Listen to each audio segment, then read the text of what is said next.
What up, my people? This is your boy Deejay Saint. You are watching Chatroom 101. Let's get it.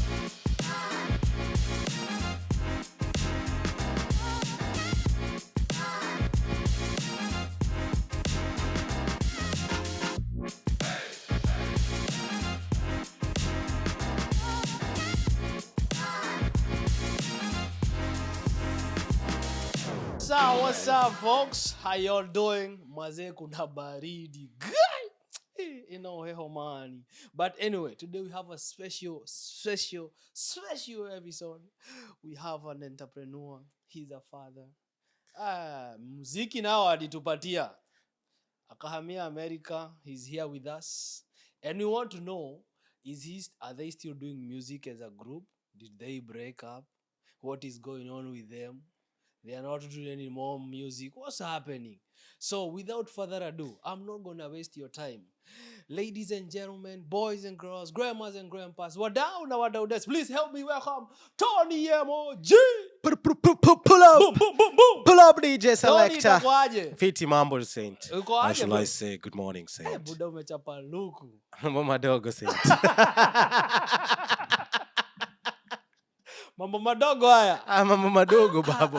My guy, when I grow up, I want to be like you. Usha grow? Hi, Buddha, you look. Asante, bro. Yeah. I appreciate. I'm humble, man. Bro. Ama niseme vile watu sema. Who are you wearing? It's Jesus. Kona ujinga. Anyway, Maze, welcome to Chatroom 101. Thank you so much for Maze, having we've been me. waiting to have you. I'm honored to be here. Unajua mziki zenyu ni nyinyi mlitotoa kanisani.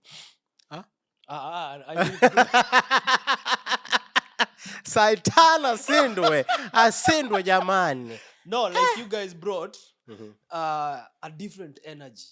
Like zing zing zing zing zing zing zing. Na na na na na na na na. Hey, you know, like you guys brought vibrant to young folks. Yeah. We enjoyed your music. Manze, so we are very happy to have you here. Kenya kukaje? Kenya kofiti. Ruto amewapeleka my guy. Ruto day tunasema ni Zakayo. Zakayo ashuke. Haina haja niseme ashuke alafu narudi anishukishe. Zakayo, ni Zakayo. Haja tu niseme hapo. How you been though? Good, bro. Yeah. Shukuru. For most of our viewers, yep, we want to know where you grew up at. You know, tuende Kamutarata. muziki, unaelewa? Yep. So we want to know, where did you grow up at? My friend. Yani every time I share this story. Usiniambie unakaa Mathare. Kwa nini? Mathare ni kunoma, ni kuzuri. Anyway, mimi niligrow up in a place called Korogosho. Coach. Coach ndio mtaa, yani sisi tulilelewa. Yeah. Born and raised. And yani nashukuru your place. Okay. Yeah. So growing up in Coach, how was it? It wasn't easy at first because unajua hapo una grow na inaitango mtaa mentality. Yeah. And then because hakukuwa na match yeah, exactly, ni mtaa mentality. So when you were growing up, we didn't have that much to look up to. Unajua the only thing ulikuwa unaona ni because nakumbuka tukigrow up, the only people who had money, man, ni madingo. So unapata ule amebeba madem, wasupu wote wa mtaa, ako na do, and then that time I think yeye ndio alikuwa na drive. And that time walikuwa Shimoli. If you remember, there's a guy that alikuwa noma sana kwa national news nini. Sasa ndio tulikuwa tuna look up to. So unaona pia ukifikiria unaona because hakuna tia tutasema hapa nikifika unaona vile sasa tuna grow alafu nasema I want to be a pilot, I want to be a doctor. So kuna hope that even after this phase there's another phase for me to become a doctor. Yetu haikuwa hiyo. Yetu ilikuwa buda. Nataka kuwa jamaa kama yeye ndiye anakacha hii tension yote. Who shall I not me? You go there different. Nikasema hallelujah samba. Yes. Ndio hiyo basi. Right away. Makosha. Yes, so at that time growing up, what kind of music were you listening to? Nilikuwa nasikiza reggae. Kuna hii station ilikuwa inaitwa KBC. John Karani. You don't know if you remember John Karani. Buda mimi sijazaliwa hiyo miaka. Mimi si mzee. Who is that? So John Karani alikuwa presenter fulani alikuwa anacheza reggae. Okay. Yani and for that was the biggest show. So every time unatoka chuo umeenda kwanza hiyo time hata tuko unajua nakumbuka uko naosha sando slippers. umekasugua mpaka na mawe kwa kale ka line ile side alafu kame dry unakama kapose alafu yeah. This is John Karani KBC unajua idhaa ndio ile alafu sikie this is my NZ Chenzi basi so reggae and then music mimi nilikuwa napenda pia worship because also my sister was a worshipper so niligrow up my friends sangu ni kitu serious mbaya mbona sikukujua mapema lakini sasa unajua huo ni imeenda ni ile generation ile ya kwanza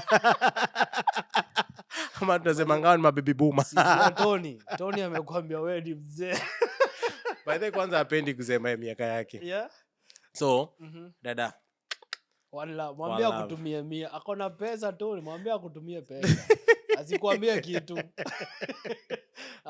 so through sisi yangu niko asikiza pia worship sana and that's actually aliniforce kuingia church. Nice. So I think my sister was alikuforce so you didn't want to go to church. You see when you're growing up in a slum and then unapata the only thing that you want to do at your free time either you're playing football either uko tu mahali uko kwa gang unajua but I thank so much my sis for making sure that despite you being there kuna anakuingiza church. Sis, thank you, you saved this young man. Mwambia kutumia 100 ingine moja leo sis umemkampainia lazima amekulea mbaya so when did you guys link up with Kenty and Boss? So hii church tunaenda inaitwa Tumaini Church Korogosho. So my sister akiwa hapo worship so tuko na meet kama my youth so tulianza actually Sunday school in that church so growing up in Sunday school and then teen so pia kina Kenty walikuwa na come church and then there's this guy called Dennis Deno akasema hii mtaa kuget it's like a ministry to get the attention of the youths from the slum lazima create something they like and that he came up with a football team so every youth around your neighborhood wakakam kuwa ball so in the terms of playing to chase football akaanza ministry just one on one akispeak and then tukasema tuanze ngoma mimi na yeye kwa church so, nakumbuka hiyo ni kitu kirapi ilikuwa nikisema Jesus unasema Christ Jesus Christ and then hiyo time unajua nika keyboard so and then wakina Kenty wakakuwa interested so Kenty akakam pia alikuwa na stay coach Kenty alikuwa si wote tumegrow the same area and then so tukiwa hapo ndio hiyo akaform hiyo group church tukaperform church hiyo siku and then akina Kenty came wakajoin tuko team moja and then later on Boss joined church so tukakuwa hivyo and then sasa tukasema by the way mimi na Boss tunaimba Kenty na Charlie fulani wanaimba so tukaform group moja then that's now the other fourth guy came up with a name called M.O.G. That's the guy who came up with the name. Anaitwa Elias the late Elias so akakama up na hiyo jina ndio tukasema by the way M.O.G inamaanisha Men of God hiyo ni fiti since we are coming from church iko relevant sana so that's how M.O.G came up so you guys have come as a group your first song si tulikuwa na song mob the first song tulikuwa tunaimba it was when tuliimba ndari haya makosha nimesahau by the way it's been a while though so but the song yenye iliwapatia breakthrough actually breakthrough ilitupatia ni zing zing. Nice. How did you guys come up with zing zing and what does zing zing mean? Zing actually when you are thinking about zing tuko nafikiri unajua we were so playful at that time even writing the song because that time when we met verbal and then we were just playing this track unajua mko playful and then the idea was vile tunasemanga Bible says that David danced mpaka nguo zake so tukasema Buddha what can we do to enable our generation kujibwaga without fear you understand and that's why msetu akaanza zing tukasema zing so ikakuwa nika song and then now because it's all about it's talk about dance just release yourself, dance to the Lord without looking back. Yeah, so that's why Zing Zing ika come out. Okay. So when Zing Zing came out, hapo sasa ndio kila mtu akakuwa attention. Haya, who are these guys? But not that before tuko tumedu ngoma kadhaa before, which wase walikuwa shanza kujua M.O.G, because that's why your time tuko tuna work na zaidi ya mziki at that time na Jokesi. Okay. Hata before zaidi ya mziki waliform tuko na work na kina Jokesi. So that they used to be like our mentors. Wana to introduce kwa hizi magig kubwa kubwa. Yeah. So that's why now Zing Zing iki-launch ika create awareness kubwa sana kwa airwave. Vijana wamemwalk. Yes. Your second song? Ile hit? Go Let Him Go. Go let him. Who are you guys letting go? Satan. Aya, alikuwa amewashika hivyo? No, sisi basically, but as in, ocha tuseme tu. Sometimes ukiambia, not just telling the Satan that you need to let go the Satan. It's letting go anything that holding you back from you to prosper. You understand? That's why unaambiangwa kuna heartbreak. Yes. Kuna watu wame go through heartbreak, you're still there, you don't want to move because yani unaonanga ule day mama unaona ule chali unaona tu yani uko na hiyo bitterness. So it's just time to let go and let God be. So that's why ikakuwa Go Let Him Go. So cause unajuanga hizi mashida mob si wekelea nani. Naambianga ni Satan ndiye ameleta hii kisirani yote. So tukasema let him go. Yeah, that's how now M.O.G Go Let Him Go came about. So mkona Zing Zing, Go Let Him Go. Na kuna ingine ilikuwa inaitwa Christ Superstar. Yeah, I think you know the first song to be played on air. Oh, for real? Zing Zing never was not played on air, even Go Let Him Go. No, that was the first song before tukianza tu ilikuwa inaita Come near unbeliever come here near to the Savior. So ilikuwa naambia tu say it was like a ministry. That was our first song. And I remember the first time it was played on Metro. Buda actually ilichezwa na Nation FM. Okay. Na nakumbuka hiyo time nilikuwa nimetumwa kwa store. Nimefika kwa shop hivi nasikia kamia mpaka nikasahau nikarudi mbio kwa home. Ambia mama fungueni station tuko kwa radio. Yeah. Ndio nikakumbuka haya. Niko nimetumwa. Ukupewa kichapo. Mother alistuka enoneke uraje rawe. But I think because of excitement. Yeah, now that then sasa ndio tukakam kwa Zing Zing, Go Let Him Go. Hizo sasa ndio zitupatia platform even to perform to major crowd. Okay.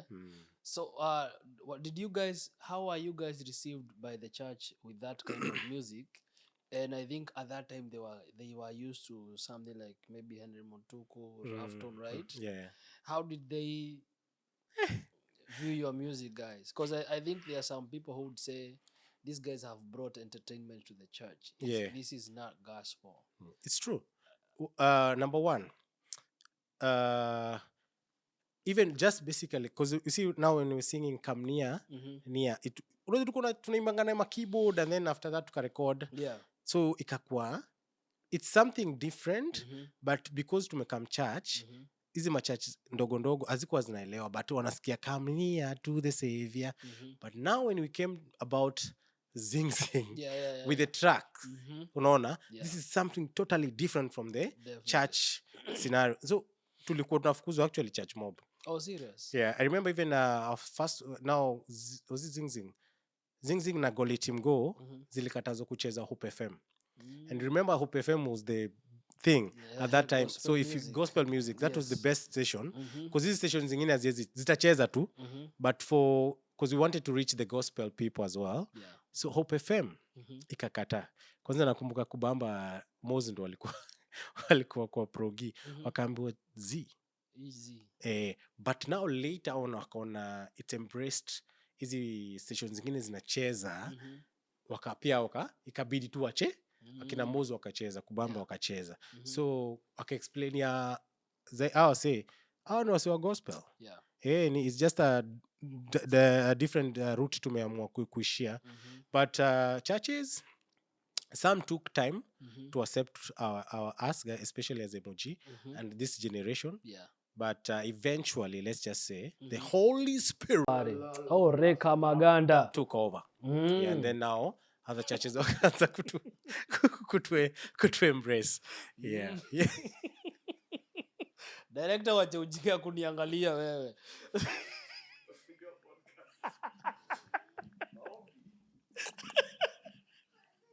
So now I'm sure by now you guys have started to get attention from the corporate. Yep. Do you guys remember your first check? Wacha tuanze hivi. I remember the worst check. And the best check. All right. The worst was... Were you the accountant in your group? Yes. At that time, you are the one handling money stuff? I was doing the corporate part. Oh. Let me put my juice here. Hold my beer. My juice. I'm sorry. Reka Maganda. So you are the one holding the group. You are the pivot. No, I wasn't the pivot. No. God. Listen. No. Twende pole. Umesema ni ule kuna hold corporate. Yes. Meaning you are the one who was going to the office to strike deals. Yes, I was. So, nilikuwa natumia jina ingine lakini the Holy Spirit.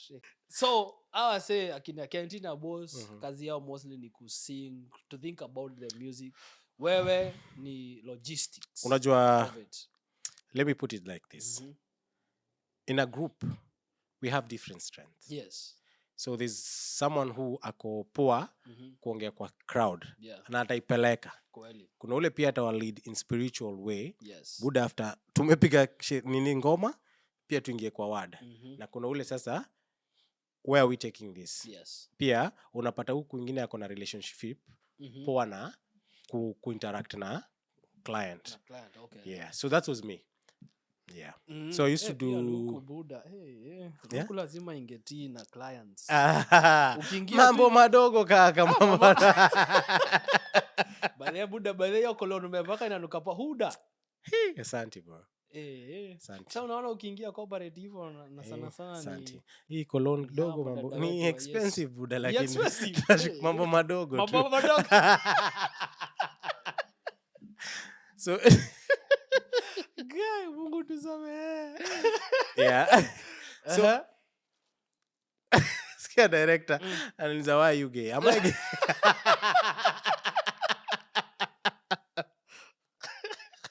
So you were the one who was dealing with the corporate. Yeah. And then like everybody has their part playing in the group, right? Yeah. So do you remember your worst check and your best check? I do. Hey, hizo ni vitu wezi sawa, my friend. So there's this time we went for a gig. So tumeongea na uchali akatuambia ni church, and then knowing this guy was like ni hizi church za mtaa. Yeah. So wameleta, unajua kitambo kulikuwa na concert za back to school nini. Yeah. So akatuambia, hey, I really want you guys to come. Kaambia no, sure, me. Kaongea na timu yangu akasema, twende tujibambe. Si utatupatia kitu. Yeah. And then because at that time hatuko tata kukaa desperate sana, unajua like just going in front unanipea ngapi. So we were not that upfront sana. Okay. So ilikuwa tu ni ministry, whatever you where make sure utatu appreciate. Mepiga show hapo. Mekam. Nikaenda nikamwambia wewe cheza kaa wewe. Yeah. Kanipea bahasha. Mimi nafungua bahasha ni 50 shillings. 50. Ado watatu man. Hiyo ni kanisa. Hey, tulicheka. Ushe uko na bitter sweetness. Yeah. Umekazika. Shindo huyu jamaa tumslap ama ni aje. So tukakaa tukajiuliza Buda. Hii ni gani? Yeah. Nakumbuka tukaenda kwa kakiosk alikuwa hapo. Tukabai soda 3. Yeah. Na keki. 15 bob. Ikabaki ya juu jana kwa tukajiuliza hii 50 bob tunatoa tithe how much? Tithe ni kobole. Yeah. So mlitoa tithe? Sasa tunaweka kobole kando, sawa. Baki na 45 bob. Tukabai soda 3. Hizo ni 15 ni 45. So and then Kiti asema tuwezi pelekea God 5 bob surely. So tukabai hiyo 5 bob, tukabai nini? Kikeki. Biscuits. Ndio kila mtu akule. So yeah, that was that was my worst. And then later on, after now building our brand and now our music being played all over, yes, we were able now to get signed by Safaricom. Oh. Yeah. I'm sure that was the biggest check. That was our biggest check. What did you guys do with the check? We actually, what we did with the money, we invested back in our career. Oh, nice. So we ended up doing more advanced videos because even now we're able to approach directors wale wanadu wale tulikuwa tunasikia ngani Makonki and then directors international. So tuli invest back. We did our other songs. Now tukamwa there are studios that we were not able to go to, but now we're able to sit. Now when you have money, you're in control of saying, I want this kind of track, I don't want this, remove this. Ile ingine ulikuwa naambiwa ding this, hiyo iko sawa, tuko sawa. So we were able to. So let's say most of it to invest back to the project that we're doing. Yeah. And then maybe the rest being men kwa luku. Luku now. Yeah, because of course being image is everything as well, because ukiwa pia because unajua ukiwa ukisimama mahali as a role model to people, utaki tu kukaa kama shagara bagara. Unataka pia umsie ukiminspire through music, you're inspiring even how you look, how you present yourself.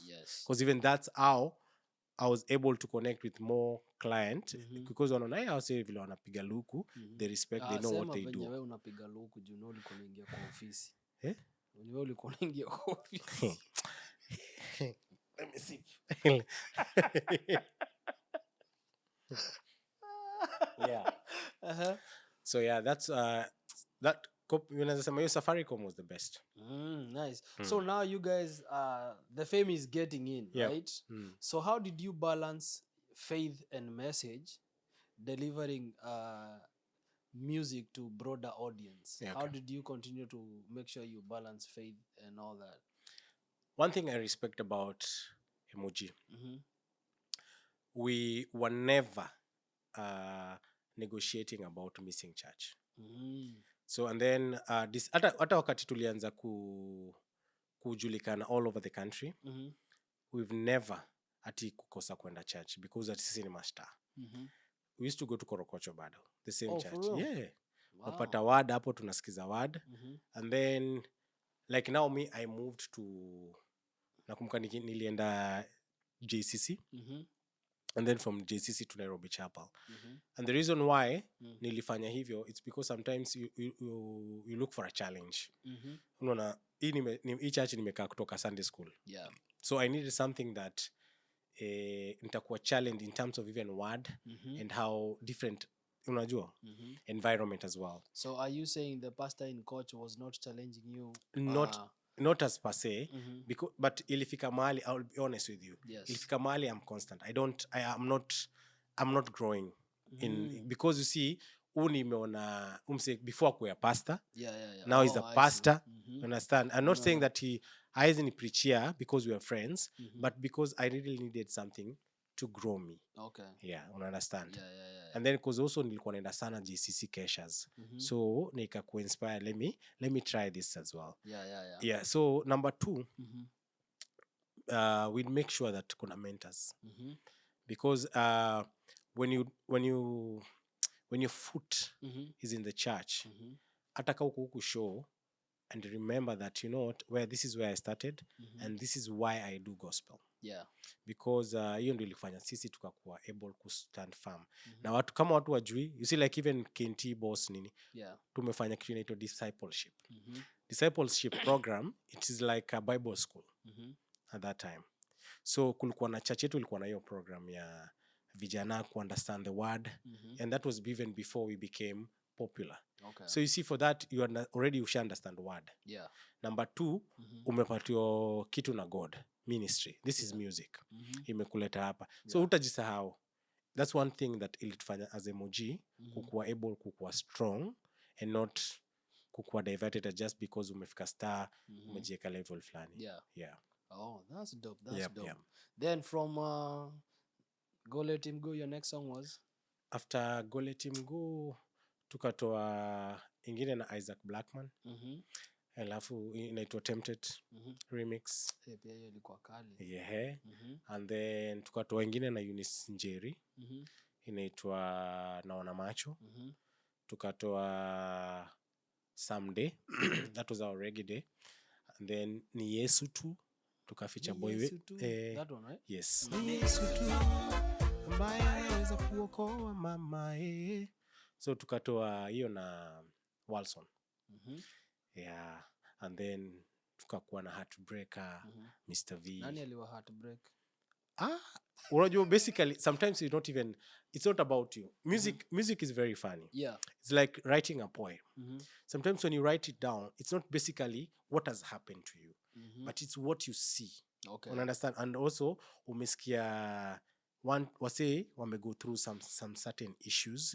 So you as an artist, you become creative and you say, you know what, how am I gonna pass this message? Yeah. Because guys are going through this. True. How am I going to be a helper through music? Ndio wasikize. So unawapatia solution but through what they like. Yeah.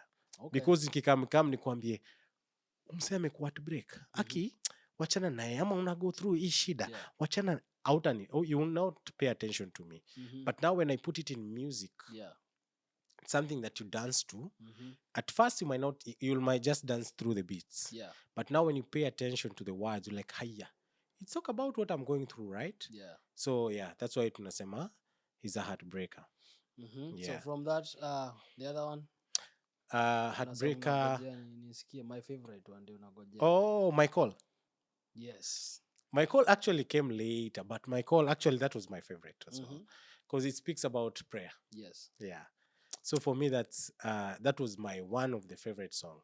I think out of all your songs as a group, before I ask you the next question, I think Wedding Day, it's like I Do Ya Willie Paul. Oh, yes. Like everywhere you go, people will always play Wedding Day. Actually, Wedding Day was even before Heartbreaker. Yes, because Wedding Day, the reason why actually we did a Wedding Day, people don't understand it. Wedding Day wasn't just about singing about weddings. It was about a gift. We were actually wondering, what gift can we give our mentor? Yeah. This guy has always been there for us. From making sure that we have food, from making sure that we are able to drive. Yani alikuwa always tukitwa concert and hiyo time hata tuna ndae. Tutamcall tu mwambie ni aje buda. Tumeitwa hisho nini atakam. Atuambie twendeni. You understand? Sometimes tunafanya video shoot like now even ukiangalia Zing Zing. Yeye ndiye alitusponsor kuvaa kila kitu. You understand? So this guy was always there for us. And then anamari. What can we do? Hawezi mpatia do. You understand? So we did a song. That's why Wedding Day will come up. So big up to the late Kaberere. Oh, yes, okay. That was our mentor. And that's why the song was written about. That's what perform. I think our first performance ilikuwa actually kwa wedding yake. Was it a surprise for him? Ama he knew about the song? I think Alice, I don't know how he came to listen to it, but yeah. But actually hata hakuwa anajua. Until sasa hiyo time juu tuliandika hiyo season. Okay. Yeah. Because hata ukiangalia funny thing, video yetu ya Wedding Day tulishutia the same venue Kaberere alifanya wedding. Tukatumia the same outfits Kaberere alifanya nazo wedding. Oh, nice. Amuku get kwa sababu nakumbuka if I'm not wrong, sijui kani zaidi ya mziki. They did Mpenzi. Right? Nimepata mpenzi ni nishapata mpenzi. I think wali receive backlash mob sana kutoka kwa chat kwa sababu unajua generation exactly. Nyinyi hamku get backlash na wedding day? No. Unajua because I think sijui cause yetu sasa it's a wedding. Unajua watu people are very different. I think interpretation ya wedding, of course you know this is a wedding song. Definitely. Compared to nishapata mpenzi ni nishapata mpenzi. Amen. Sasa watu wako ni mpenzi gani? Yeah. You understand? It has a deeper meaning unless you have to pay attention to it. Yes. But you see when you say today is my wedding day. So of course definitely shakuwa hii ni song ya harusi. So that way it was easy for us. Yeah. And then unaona backlash tulikuwa tusha get. Yes. Hii time ya hizi ma songs zingine. So by the time wako tu hawa ni wale fichana pwanda chana tu nao. Hii sile tu ipo sawa zile za wamepotea hao. unasikia yako ni zile ng'ombe za nini za kitunia. Mtu anaipa tu kitunia alafu anatudanganya hapa ni Mkristo. Alafu ana zile nguo amefaa malaruko ni kama ameanguka. Madleti ni kama mtu amefaa microphone. Sasa. So my question, nimesikiza all the collabs. Yes. And what's your stance on gospel musicians collaborating with secular artists? From your list, you guys at Sikuskia umefanya collabo na any secular artist. What do you think about that? Because lately it's been a thing. Like, for example, someone like Franklin was being bashed. Kufanya collabo, I think, na Kendrick ama Drake, one of those guys. What's your stance on that? Me, I'll say you can do music with everyone. Because the Bible says that we are the light of the world, right? And we are not from this world. Yeah. Okay? So for me, nikisema hivyo, you knowing that who you are. Yes. Haifai kukufanya ukuogopa atutakuwa dissolved na umse mwingine. That's what Christ didn't come here for all the savers. Kama si wote tungekuwa tumeborn. Again, we are all saved and stuff. I don't think Christ would have come. Yeah. You see? But even he died on the cross. Yes. Because so that we can be free. Na interact na nani? Interact na sinners. Yes. Alienda even to those mother alimpaka mafuta, prostitute, you understand? But aliona this alimshow you're still valuable to me. Yes. You understand? So if we put that boundary at now you are a saved person and this is then why you saved? So when you say that, what if I come to you with the scripture that says we should not mix with be mocked? I understand. Nilijua tu utaniletea yako. Ulijua? Nilijua nilikuonea huko kule mbali utaniletea yako. How would you respond to that? Excuse me. To that? You see one thing. For me, for example, me and you, Saint. Yeah.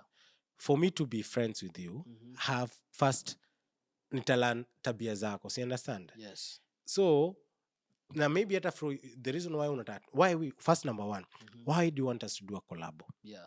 You understand? There's something that you inspire me.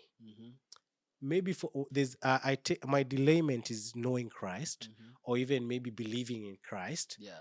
But I see how you carry yourself, and I'm attracted to that. Yeah.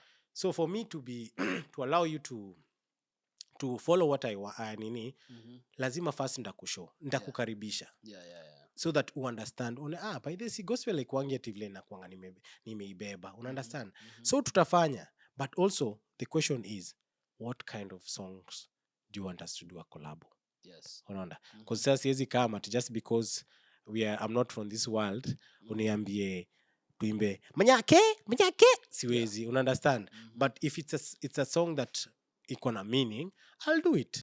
But you see right now, most people wanaimba about love song. Yeah.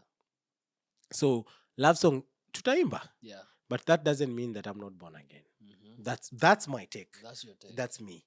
Yeah, I don't know you. Maybe you can be sending text. That's me. That's my opinion. Huyu alipotea bwana kutoka hadi Amerika amepotea. With that being said, how would you respond now to people listening to that kind of songs, right? Saying some gospel musicians, they are just doing entertainment. There is no substance in their music. What would you say? How would you respond to that? It's true. Basically, as my opinion again, I'll go to kuna watu wanakam kudu music for the sake of fame. Especially, and that's why I remember when you're doing gospel tukiwa M.O.G, there's so many people were coming to ask us, hey, nataka kufanya kurabo na nyinyi. I want to also to sing, nataka kukuwa artist. Because we used to do those mentorship programs, tunaenda kwa mashule, we sing, and then now people come and ask, hey, pia mimi nina talent. But this is one question that I used to throw them. Why do you want to become a gospel artist? Why not secular? You understand? And some of their answers will be, I want to be like you guys. Unaona vile nyinyi pia mumehit, unaona vile pia nyinyi mademo wana. So their intention was wrong. Okay. So you understand? Yeah. But if they came and say, I want to do ministry, I'm doing gospel because I feel the Lord leading me to this, I'm singing because I want to preach the gospel through music, it's understandable. Understand? So that's when nilikuwa naambia mtu we need to draw a line. If you want to do gospel, know why you have to do gospel. If you want to do secular, know why. And that's why unapata wasi wengine watakam kwa entertainment ya gospel waone just because it's a seasonal, each time your gospel in a hit because they're making more money, or gospel artists are doing this much, that's why they want to be there. And that's why ukiangalia most of them, if you do that, there will be a fall down. Because utafika mahali useme hii ni kama hii biza ileti job, wacha nirudi. And that's what utapata most people walikuwa watarudi side nyingine because they never had a solid foundation of as to why they're doing whatever they do. I don't know if I've answered you though. You did. I'm coming now. You're actually now coming to my next question. So my next question is, there was a time we saw so many young people now coming to gospel music and Groove Awards, your time paid kwa big time. Yes, big time, to some point I thought you guys now are doing music because of Groove Awards. Yeah, so basically if you ask me, yes. Mi naonanga hivyo. There's some people who did gospel because of the awards. You see? And that's why if you hapo awali nimesema you had to understand as to why you're doing the gospel music. You see? Because if you do if it's a trend, remember trend change.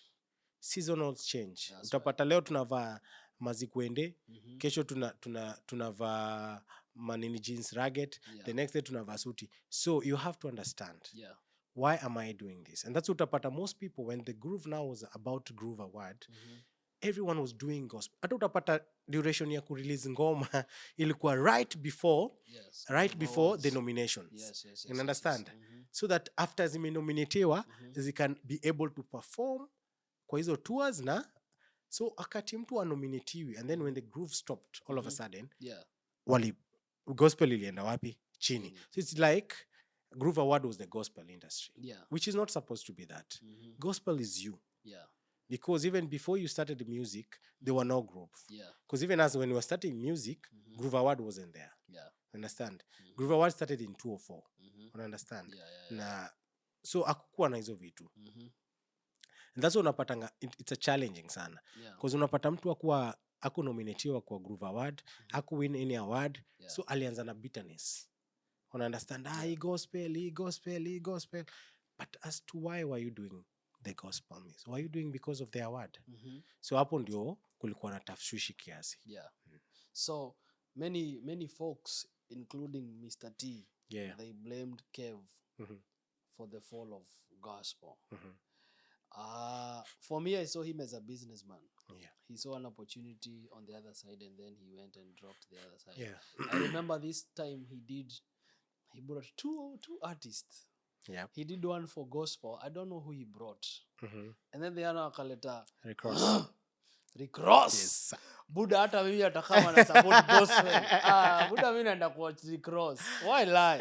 Na ilija. Mbaya. My guy, do you think you guys as gospel musician, do you think blaming Kev was right? Ama it's you guys who should blame yourselves for doing music targeting groove instead of there you following your calling? There you go. Me, I won't blame Kev. Not at all. Kev was used by God for that season. You understand? He was used by God to bring the gospel music loud. It's like, yes, there's gospel music, but when you project your voice through a microphone, it ends wider. Understand? So Kev was like a microphone. I'll bring gospel ya Kenya to the limelight in a style. You understand? And he used, let me tell you, and this is one thing I'll always respect Kev Mule. He valued artists. He respected artists. He respected the work of what artists did. Because at that time, Kev alikuwa anakupatia check. Poa sana. I think Kev was the first people to anza kulipa wase ku appreciate music industry. Kipoa, how it's supposed to be. As much as si ile big as, sorry, si ile kubwa, but he respected the work of the artist. And that's why gospel music at that season was so popular. Understand? So mi siwezi sema ati Kev, just because Kev ali change direction, at sisi wote tuanguke. You see, and that's why I was saying, if you know why you're doing the gospel music and if you know why you're doing this, Mhm. hata mtu akushekaji, you'll still stand firm. Yeah. Because utaendelea na jani. That's true. But if you're following Saint, ati leo Saint, kama Saint akuji hii gig, mi siendi your gig. Yeah. Then your intention was not going to the gig. True. Your intention was to follow, to please Saint. You understand? So for me, naweza sema, that's mistake number one. Yeah. Don't blame Kev. It's up to us as artists. Because if Kev ali move and see what as artists unite to say, okay, Groove Award is not there, but we still gonna work hard. We still gonna hit the studio, do the music. Let's spread the gospel as watch. Who knows? Through maybe hata sisi muziki ingepiga zaidi. Kev ndiye angerudi aseme, hey, inaka nyumbani huku home is always the best. Wacha nirudi home. Wacha niendelee na safari ya home. But just because ali move, pia sisi tuka move, then hakuna mtu wa kublame hapo. It's up, mimi nasema blame is on you. As an artist, as a gospel artist, you let loose of what God gave you. Oh, nice. So kidogo tumekaa. Ai, kuna scandal. Hey, mumepiga wasichana hiyo group M.O.G. Wacha nikwambie, mulikula. Let me tell you, walikula. Ndio kulisemeka mulikula madem 9. Madem 9. Wapi? Huko tu Kenya tu. Makosha. Yeah. Makosha. Were the allegations true? No. You see, why did you guys break up? So those are too many questions. Which one do you want me to start with? Tuanze na kondo za Yesu. Tuanze na kondo za Yesu. Mulikula kondo za Yesu ama kondo. You see, one thing, wacha nikushow. Wait. Yes. Buddha. Like audience yenyu 80% ni women. Sorry sir, to correct you, it's 99.9. 99. Yes. Kwanza unajua venye mlikuwa mmejieka. Wacha nini niwaekea. Maybe hamjai. Let me paint this picture for you guys, for those who have never thought. Let me sip some juice. Tony, kama umesikia ni ana deal na corporate pale, Luke master mwenyewe. Si munaona Luke? Haya, Kenti energy kwa stage. Boss sauti. Wewe ukiingia stage wasichana wote wanasema Jesus take, I surrender all. Makosha. Wasichana mulifanya wasichana vibaya sana. Wacha nikushow. I respect but you guys were young at that time. Tuitikie saizi tumezeka. You know, hata David alikaa akasema, no, Samson akiwa young aliandika the songs of Solomon. Hakuwa nasikia Mungu hata kidogo. Alafu venye anazeeka akafika pale kwa Ecclesiastes, I think akatuambia akimutu tu ni Mungu tu, tuende kwa Mungu tu. So hata wewe umefika hapo. When you were young, ulitambariza. But now you are old. Let me tell you, Saint. You see, hata wewe sai uko kwa limelight. Yes. When you're in limelight and when you perform in a massive crowd, of course you'll become popular. Yeah. And with that popularity comes also with enmity. Yeah. You understand? Sometimes maybe unapata kuna dem ya mtu amekulike tu. Understand? This is my crush. You understand? Because they like what you do. They like how you look. You understand? So boy anaanza kukuwa na weave because dem yangu anafuatangaji Saint. Kila time akisikia Saint anacheza mahali endi anaenda kwani so unapata most of hao machali wanaanza kukuwa hated towards you. And whatever they'll do, watafanya nini? They'll just spread rumors for the name to be out there. I'll say ni makadi I'll say tudinya. So inakuwa that I'll say ni wanapenda madem. You understand? And then again, when you're an artist, you're free to talk to anyone. You're free to interact with people. And I don't mind. Yes, tulipenda na madem. You understand? Because even our shows zetu, album launch, our most gigs zetu, most fans walikuwa na show up ni ladies, and we really appreciate. We really they are supportive. Let me just be honest with you. Women are very big time, very supportive in whatever. If as long as they believe in what you do, they'll always 110%. And we really appreciate for that season. You understand? Hallelujah. So with that comes of course kuna watu tu rumors ita happen. Yeah. Because why mbona Saint ana photo na madem 10? Why mbona shows za gigs za Saint zinanga machali ni madem tu. So uchali anapenda madem mbaya. You understand? So hiyo ndio number 1. Yeah. Why did you guys break up? Okay. Group dynamics. Let me just be honest with you. And yani is funny. Yani maskini wakipata pesa. Guy, endelea. Kai hapo umetutukana.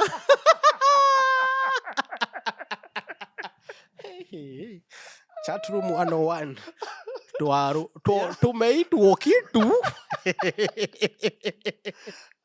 Tuambie, why did you guys break up? Let me just say it's group dynamics.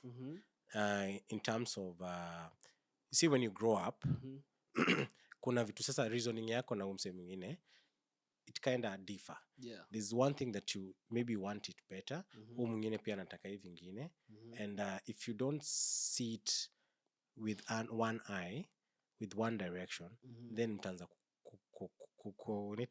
kugwarana. You understand? Yeah. So that's how as guys we reach to go. There's something that we really want, mwingine pia na want, but you see tunaanza, it's like I move forward.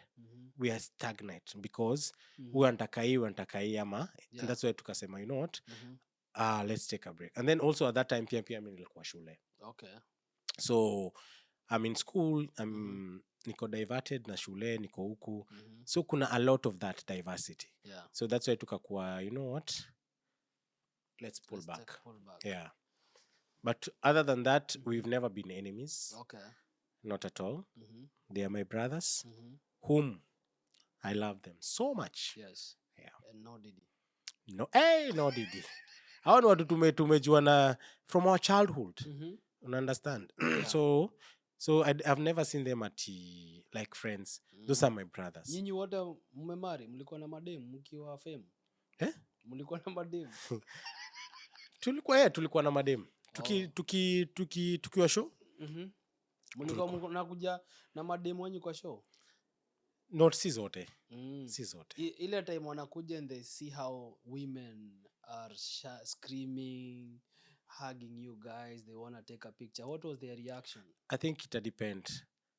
If they trust you, and if they understand what you kind of do, then hata sometimes utapata wao ndo wanapiga picha. Nasema let me take it because they are mature enough to understand. Yeah. Saint is a DJ, and for him to be a DJ, he's on limelight. People will be attracted to whatever he doing. It's he. Oh. Yeah, my pronoun is he, she, he, they, more. So whatever you do, yeah, itaonesha uko na mafans. They appreciate what you do. So most people will come, let's take a picture, and maybe kwa hapo wanasema, let's take a picture. Yeah. Let me help you take a picture. Yeah. So yeah, it depends. Will you guys ever come back? Yes. Do you think so? There's I think we've done. There's something that we did together, but again, look where I am. Yeah. So, but soon, let me just say, let me not promise people, let me not spoil, but one day. One day. Yeah. But you guys, you're getting old. Someday. You see the generation that is coming up. But you see, old is gold. Old is gold. Aye, bro. Old is gold. Say angalia, tunaimba R&B, sasa ukisikia umeona Asha ametoa nini? Asha ametoa album saa hii, si ndio? At what age? Na saa hii bado anapiga tour. So I think in music I don't think there's age limit. Yeah, as long as there is this thing I've seen, this is a good one. Kati ya M.O.G na Kroba, ni nani mnaoma? Wote ni wanoma. Wote ni wabaya. Tuseme wanachapa show. No mwana Kroba. Wanachapa show. Wanachapa show. Same day, same time. Yeah. Utaenda ya nani? Na lazima uattend moja. Hauwezi miss. Siwezi enda zote. Just one. So, utaenda ya nani? And it's a must for you to attend. I think ndaenda ya Kroba. Yeah. Kwa hivyo Kroba ni mnomo kuliko M.O.G. Sijasema hivyo ndivyo wamesema. Anyway, eat that service. Nilicheki big up Kroba. Shout out to you my guy. Anapenda kusema champ. Yeah. Shout out to you champ. Ananiambianga Champ, I love you. Yeah. I love you too, bro. Yes. Ni msem nice. Sana. Nilikaa naye down, ni msem nice. Ni msem cool. He's a cool dude. Nani, mazee umenitupa train of thought, lakini that service. How do you nilicheki the outcome of it, mazee ilikuwa nice. Like seeing millennials coming to vibe to songs za kitambo, and right now like it's a thing that now it's happening. You know, do you think it's a step, is like a stepping stone to raise gospel back again? I think so too. Because again, kumekuwa na a gap kwa gospel industry. Yeah.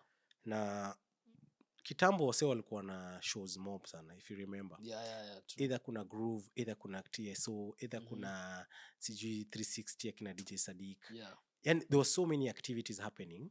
So guys were entertained. Gospel, and then radio shows. So many radio shows for gospel shows. TV shows were always gospel shows. Yeah. So, there was so much. And even artists were so many. But now there's a gap. And then ikafika mahali watu wamemiss. So with this coming back, hata ukiona kitu funny, actually it's not even about millennials. Hata Gen Z. Even Gen Z is okay. They are coming to that show. Because they are enjoying. And then when say millennium na baby boomers wote walikuwa nasikiza gospel. So wanakama wanasema yani I can't remember yani autakamizo show. So for me I think it's just a way of kuambia wase by the way, let's not forget where we coming from, and understand. So that's what utapata hizi shows zina and I think also it's a challenge for us. Let them come out. And hata huku it's a challenge to you as a DJ. Bring it back. Iko. Huku sisi gospel hatujangusha kama nyinyi. Huku sisi iko juu sana. Kwa juu ya mawe ama juu ya mwamba? That's the question. Juu ya mwamba. Tuimbeni mwamba ameniona. Fashionista. Wewe ni look master mnoma sana. Pale Instagram T Apparel. I always check your stuff. I appreciate, bro. Nasikia ni wewe dress producer wetu wedding yake. Producer wacha nikwambie, alitoa Muitaliano from Italy. Hey, uliona hizo viatu watu wamevaa wewe? Buda, red bottoms. Mimi nakwambia YouTube. Mimi hata sijaiva hata miaka yangu hiyo red bottom. Sasa nilizionea kwa producer. Niambia Buda, we are not where I'm going to buy you guys red bottoms. Imagine. Nikasema YouTube is paying. Wewe ushaenda harusi gani unavalishwa mpaka suti na groom? Ini ya kwanza. Ati unaambiwa you, it's just yourself we need. Whatever, everything, whatever you wear, you eat, you sleep, it's from us. Hey? Na not like that. Even the red bottoms. The red bottoms. Hey, bwana. Ni wapi? Niambie ni wapi? Tell me ni wapi wewe? Alafu tukaletewa Mugizi. Wewe niambie ni wapi? By the way unajua tuliambiwa ati Wakisini watamu, so tunangojea. Mimi niliona. Sasa sijui unajua walisema mandisi za Wakisini tamu. Zina kama unashuhudia ukweli unakulanga sweet banana. Andika tu hapo chini useme ni tamu ama si tamu. Passion yako ya fashion ilikujaje ama ilikuja lini? Passion yangu ya ama music. Ama ni kwa ghetto ikabidi. Acha nisikudanganye. Hapo uko na ukweli mtupu. Shenzi uko na ukweli. Kumbafu. So wewe ni kumbafu. Actually fashion yangu ilianza nikiwa tu mtaa. Okay. Acha nikwambie, watu I respect yani watu wa mtaa wanajua kudunga. Because unajua sometimes hauna option. True. Uko unataka kwenda place na una kanyamu. See, you can't compare yourself na ule mse anapelekwa say unaingizwa Macy's, umeingizwa sijui Aldo, Gucci. You have all the money to go into all the stores. Right. Compared alafu unapata hawa sio wanapiga hizo luku. Wapigangi luku. Unataka kusema Mike Soko achapagi luku. So as I was going back so unapata mse akona whatever akonayo lazima I make it happen. And that's how now mimi nilikuwa naingia wadhi. Okay. Kuna nipata niko 5 am niko wadhi, unachagua ile kamera inaitwa kamera. And then nikishika naanza kudunga juu naanza kwenda show, unasikia unakaa fiti. Nikaona nikaingia tena sasa wadhi naletea wase. nawavalisha msee ana appreciate. And then now how I became now interested in now doing what I want to do. Okay. Yeah. That's dope. Coming to States. Yeah. What was your culture shock? Hey, wacha nikuambie. Hey, na please msinifukuse.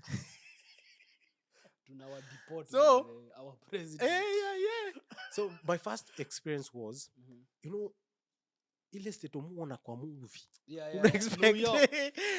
Ushaona movie ati unaona msetu amekaa kwa park, anamwagilia tu nini tu dava hapo, tunakam tunakula, wana walk, and it's always sparkling clean. Yes. So mimi nilikuwa najua yani naangalia mtaa yangu Kenya, Nairobi 254. Yeah.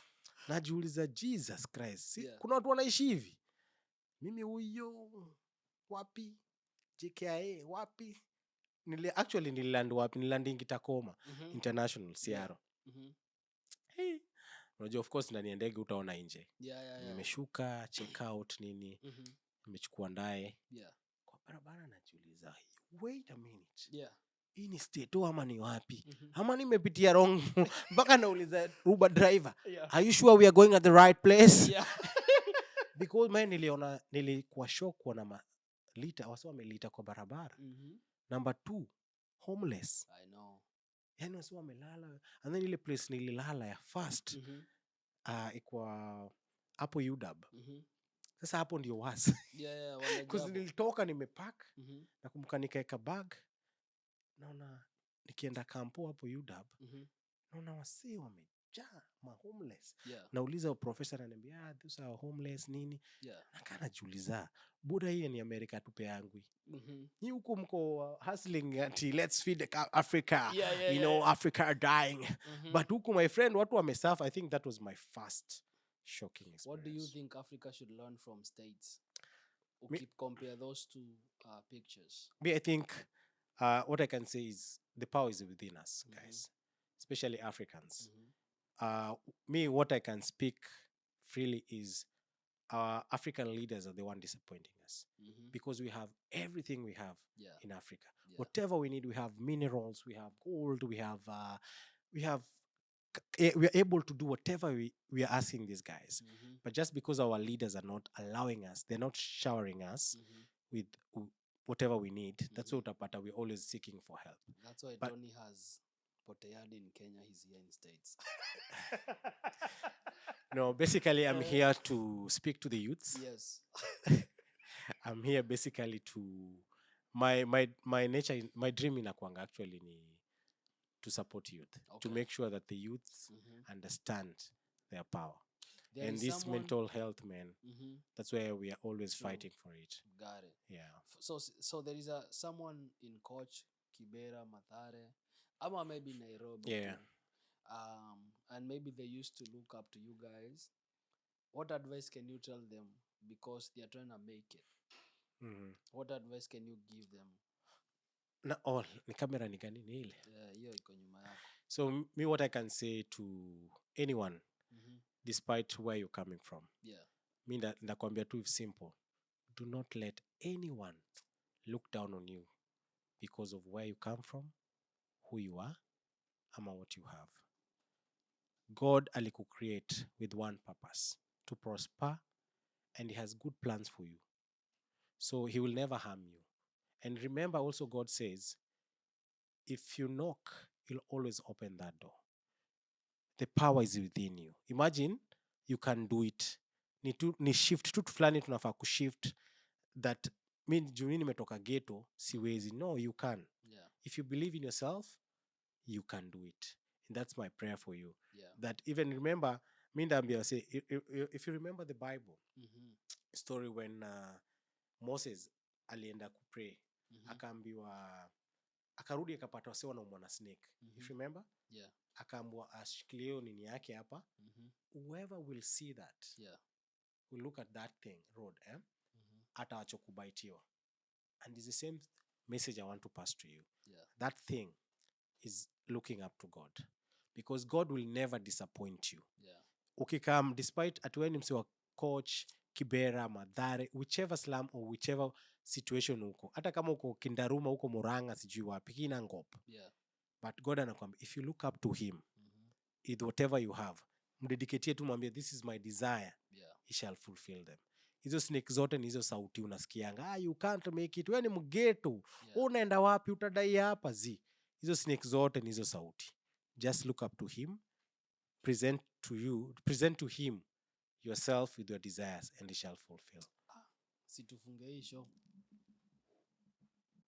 Umepreach. Ya sijaanza.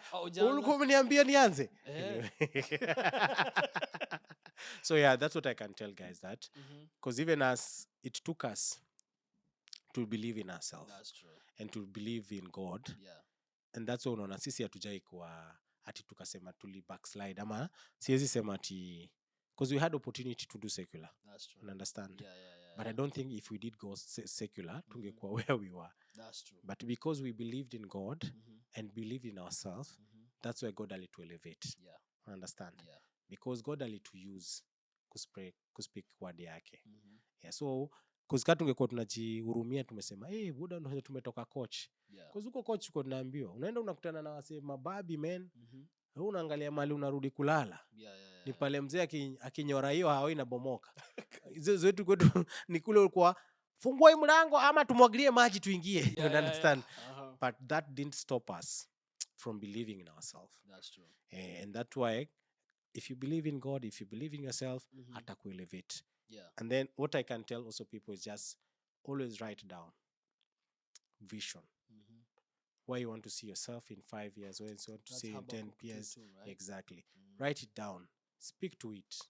Because with that, it help you to motivate yourself, to push yourself to do something great.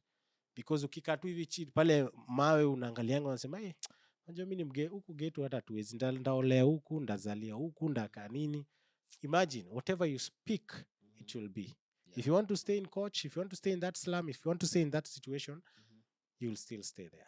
But if you want to move from that stage, the power is within you. Just speak it, present it to God, and he will elevate you.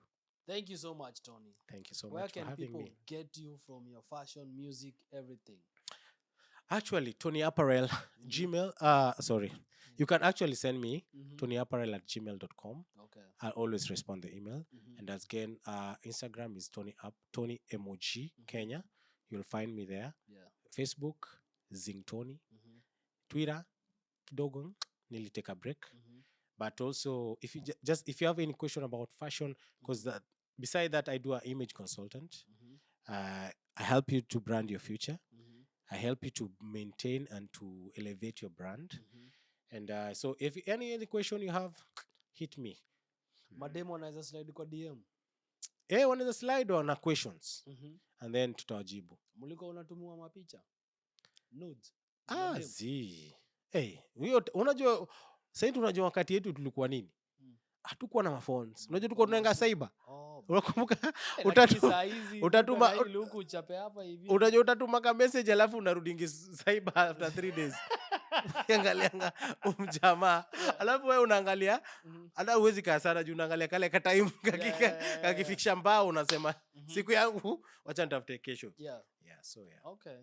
Maze, thank you so much for coming to Chatroom 101. Thank you so much. It was an honor having you. We appreciate your hard work in music, fashion. Big up to yourself. Continue grinding and doing the best. You know what I'm saying? So until next time, this was Chatroom 101, hanging out with Tony MOG. Till next time, we out. Peace.